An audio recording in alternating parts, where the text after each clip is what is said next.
Glacial deposit, इस पे clear करना बड़ी प्यार की बात बताऊंगा। और ये बच्चों को, मैक्सिमम बच्चों को जो पढ़ चुके हैं उनको बहुत कंफ्यूजन रही है। शब्दों पर गौर देना, अंग्रेजी के माध्यम से बहुत कुछ सीख जाओगे अभी आप। अच्छा, ग्लेशियल का मतलब क्या होता है? मैंने कहा बर्फ के पहाड़।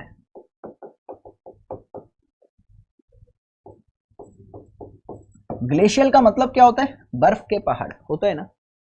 नाउ मेरे प्यारे देवियों सज्जनों, अगर आप इस बात पर गौर फरमा रहे हैं कि बर्फ के पहाड़ बेसिकली क्या करते हैं, मुझे पता है आप सभी को कि आपके जो ग्लेशियल्स होते हैं, आपके जो बर्फ के पहाड़ होते हैं, वो बेसिकली मूव करते हैं और बहुत ही स्लो रेट के साथ मूव करते हैं। आप लोगों ने सुना भी होगा, अखबार में अक्सर न्यूज आती है कि ये पहाड़ पिछले 2 साल में इतना सेंटीमीटर मूव कर गया, ये जगह पिछले 1 साल में इतना मिलीमीटर मूव कर गई, इस तरीके से न्यूज आती है।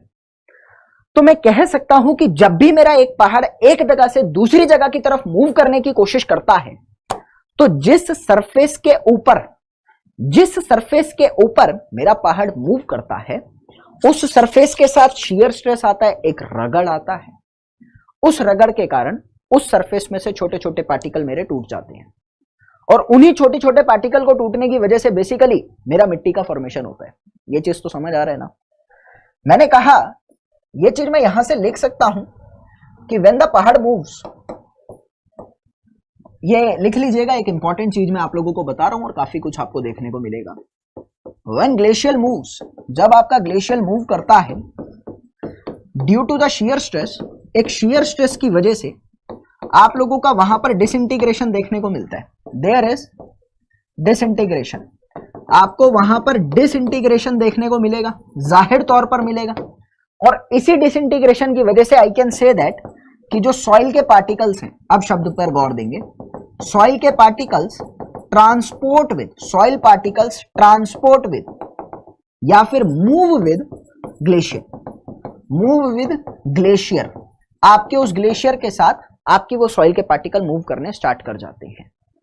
मुझे पता है कहीं जाके तो रुक रहे हैं, मुझे पता है कहीं पे जाके तो रुक रहे हैं ना, और जहां पर जाकर वो रुक रहे हैं वहां जाने के बाद कहीं पर डिपॉजिट हो जाते हैं। मैंने लिखा and deposited after some distance, and deposited over glacier, और ग्लेशियर के पास या ग्लेशियर पर वो जाकर डिपॉजिट हो जाते हैं। I am saying that,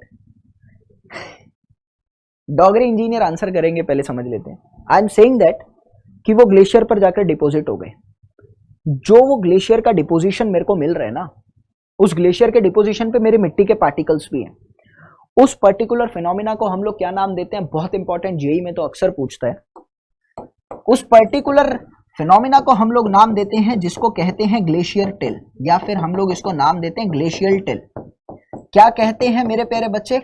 glacial till. उस सॉइल को, उस फिनोमिना को हम नाम देते हैं ग्लेशियल टिल का।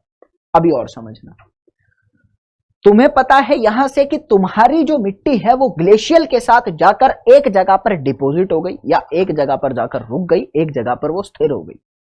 उसको तुमने नाम दिया ग्लेशियल टिल, उसको नाम दिया ग्लेशियल टिल। टिल का मतलब टीला।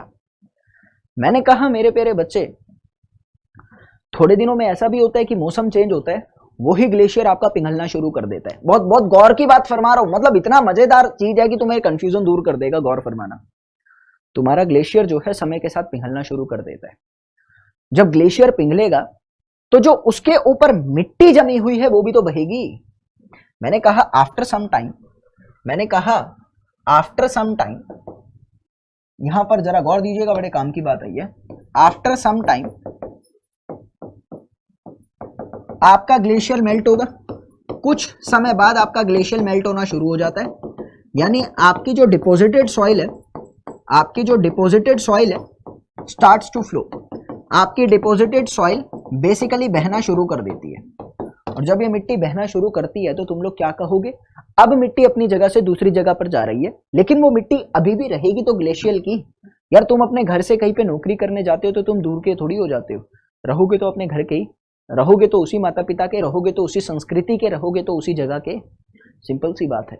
तो मैंने कहा मिट्टी भी तो ग्लेशियल की ही है, लेकिन वो बहनी शुरू कर गई है ग्लेशियल के पानी के साथ, ग्लेशियल के पिघलने की वजह से।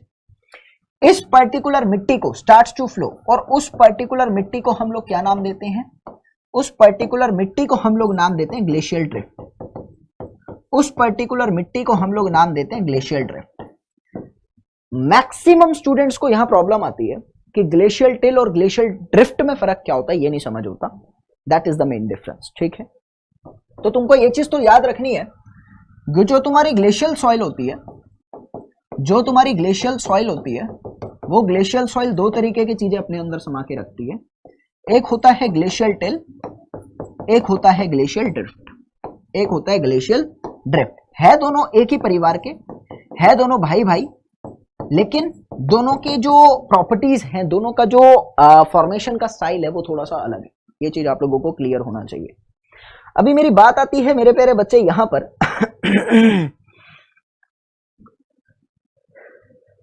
नोट करके एक बात लिख लीजिएगा, बहुत काम की बात है आप लोगों के लिए ये, कि जो आप लोगों का ग्लेशियल सॉइल होता है, बेसिकली उसके जो पार्टिकल्स होते हैं वो किस शेप के देखने को मिलते हैं।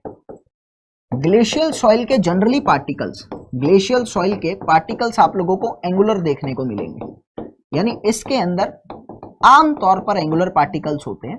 ऐसा नहीं होता कि इसमें राउंडेड नहीं होते, हो सकते हैं लेकिन ज्यादातर एंगुलर होते हैं।